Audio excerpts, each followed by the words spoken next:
Hello, ladies and gentlemen. Today we'll be running an HDL description. We'll be writing an HDL description, specifically Verilog, and we're going to solve a question from Maurice Manuel, the Maurice Manuel and Michael Xilinx.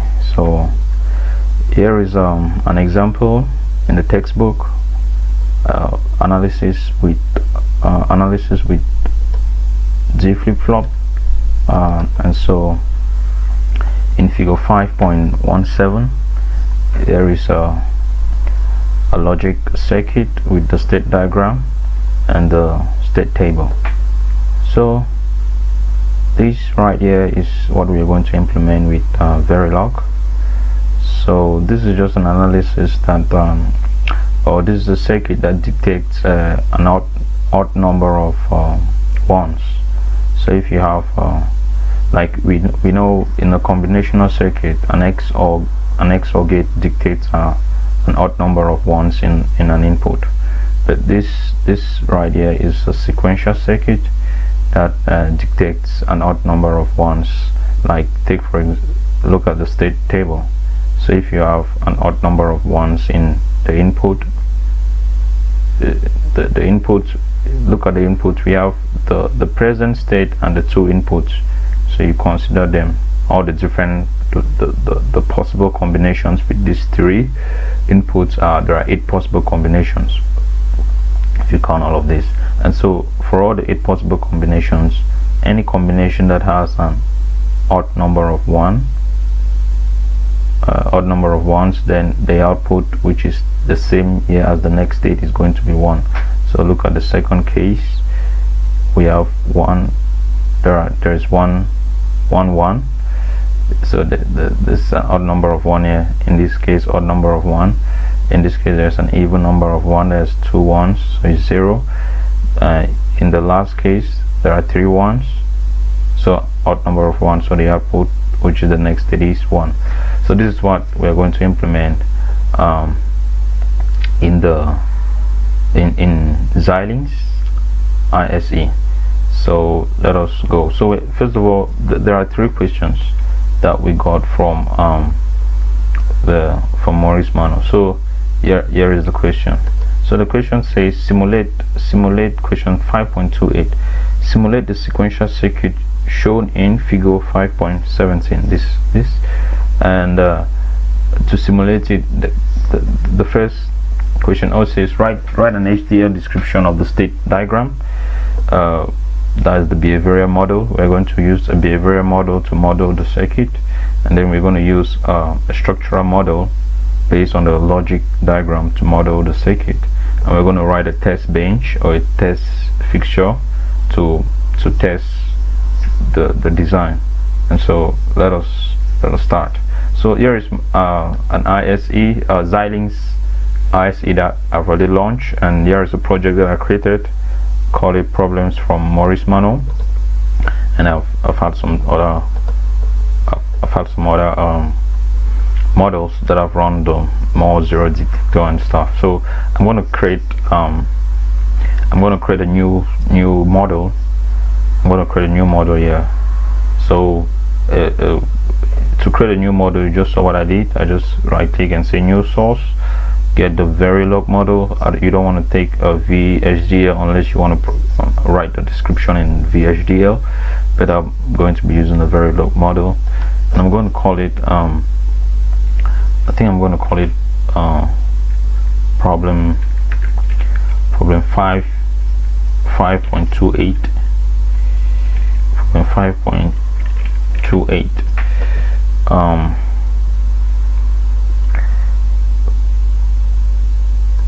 Good. So yeah, you can, this is just an interface where you can choose to put in the ports. You can put it here, or you can just decide to click next. It doesn't matter. So at times I just like put it in here. So the output is A, and the input X. We saw the input and Y. So that is it. those are the two that is a combination with the outside world.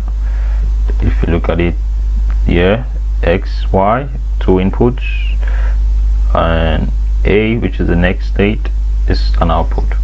So you take next and finish. So this is what you'll be presented with.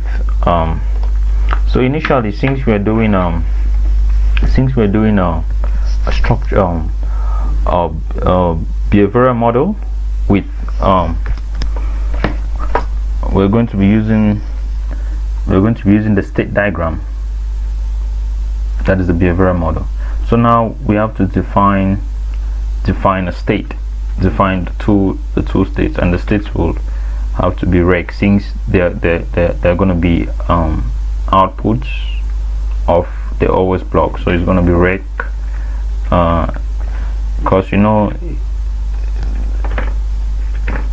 so rec, we have the state. We're going to start, we call it the state, and the next state, next state, and that is it. Since the output is also the state, we're just going to say let's assign the state to A. Let's assign the state to A. Okay. Now we have the always block. So here is, let's go back to this. This is, we're actually working from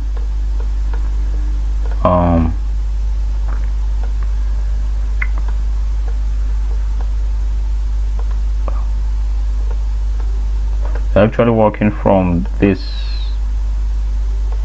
state table, if you get it, from this state table. Okay, so we're actually using the state table. So I'm trying to get this is what I'm trying to do. Yeah, okay, yeah. So we're just trying to place the two windows side by side. You can close this and close this perhaps, and reduce this. Yeah? Maybe close this as well. Do some more of this. Okay, so you have some space here. So this is what we have. We're working from the state diagram. Okay, so now to design this thing, we say we need an always block to synchronize the circuit. So we know what an always block does, right? You get an always block, always add. So any change to the flip-flop occurs during the positive edge of the clock. We know that. And also, sorry, we're supposed to define clock as an input here, and also the reset clock and the reset, because all the sequential circuits should always have a reset button. So very necessary, because you need to define or initialize the circuit to a new state, to an original state. So we need a reset button or a reset input. So at the positive edge of the clock, so we want any change in the circuit to occur at the positive edge of the clock, or at the negative edge, edge of the reset.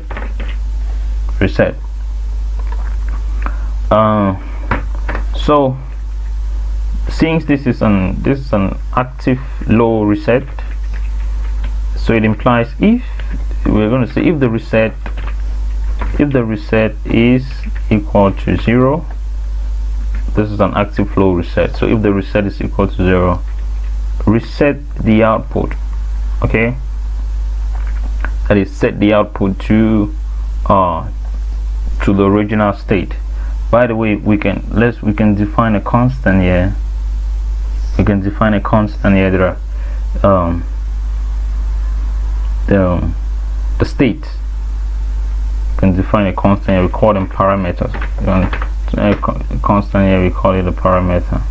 And so the parameter can be you can say S0, which is 0, and S1, which is 1.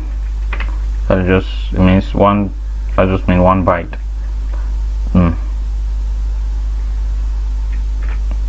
In binary numbers, binary representation.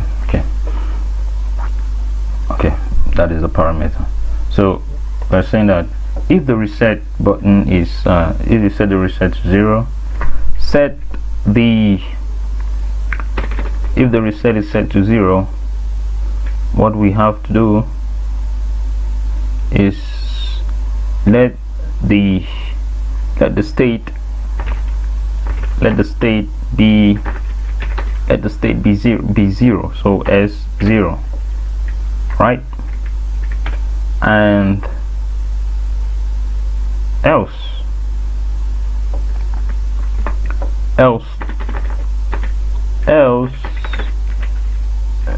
so if you press the reset, let's go back to the original state, which is S0.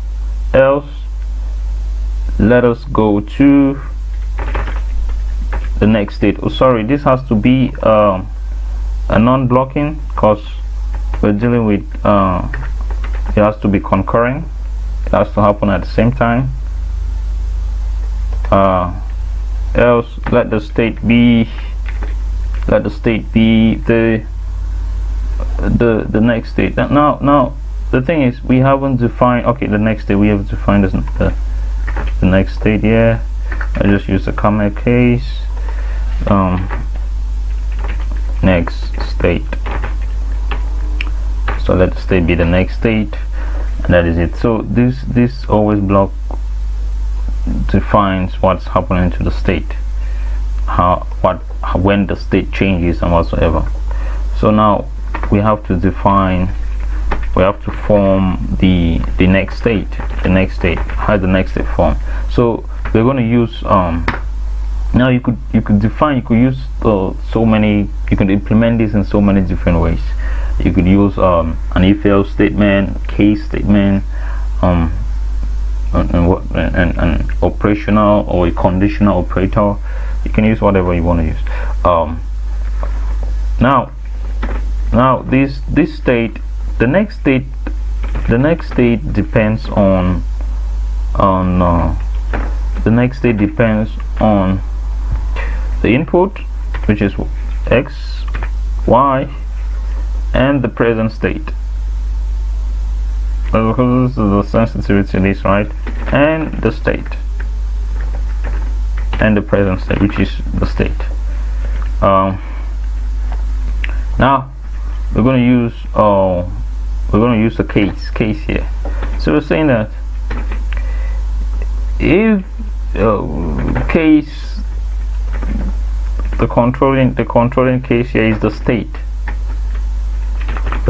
Okay, so now if the state is 0, which is S0, if the state is 0, what do you do?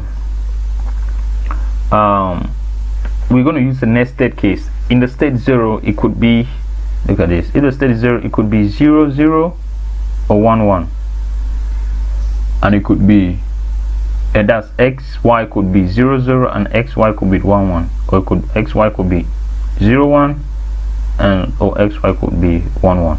So we're going to use a nested state. So we're going to ask again another case. Now if there is a case here and we have xy